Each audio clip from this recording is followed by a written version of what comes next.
Good morning, guys. Eid Mubarak to all the Muslims out there. Now I'm cooking just like this. Yeah. This is cow meat, a beef. Yes. Minarinate ko na to kagabi. Tapos ipiprito ko muna siya, tapos saka ko siya ulit lutuin para mas malambot. Totoo yun. Dito pa yung iba, oh. Ang dami niyan. 1 kilo binili ko eh. Yan, oh. Marinated na yan.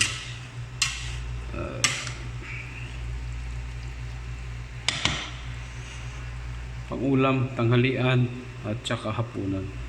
Sama na rin natin yung almusal dyan. Dagan pa natin kasi maluwang kasi dito sa pamilya para maraming mailuto.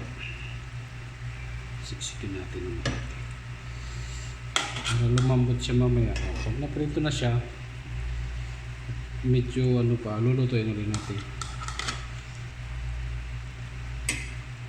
kasi parang matigas na siya eh.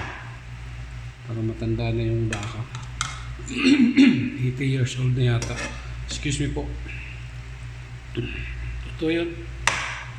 80 years old na yung baka, kaya ganyan na siya katigas. Senior citizen na yung baka. Dito lang pa natin. Yan, kasya pa naman eh. Yeah. Oops. Mamaya uli yung iba para magkaroon siya ng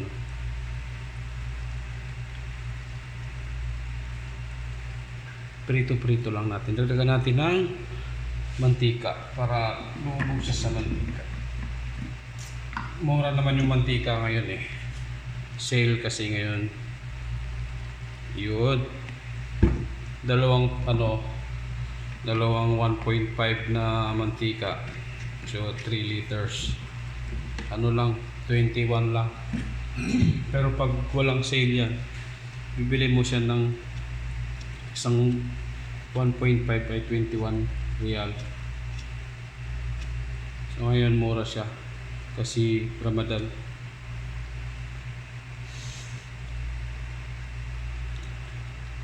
Lahat nagmura. Kaso lang ikaw mapapamura kasi wala kang pera pambili. I mean, ako pala, kaya yun, mapapamura ka talaga. Lahat gadget, lahat ng klase. Kaya mapapamura ka talaga dahil wala kang bibili. Kung kailan nagmura lahat, wala ka namang pambili. Yun ang malaking problema. Hayaan muna natin siyang mawala yung mga ingredients at maging mantika na ulit, tapos saka natin siya pakukuluan ulit. Totoo yun. So hanggang dyan muna. Makikita nyo mamaya yung finished product niya. Totoo yun. Good morning at Eid Mubarak. Shout out sa mga taga Samta Boys, Sunny Boy, Ray, Junel, Brad Alex. Totoo yun at sa iba pa dyan. Magandang umaga. Totoo yun. Totoo yun.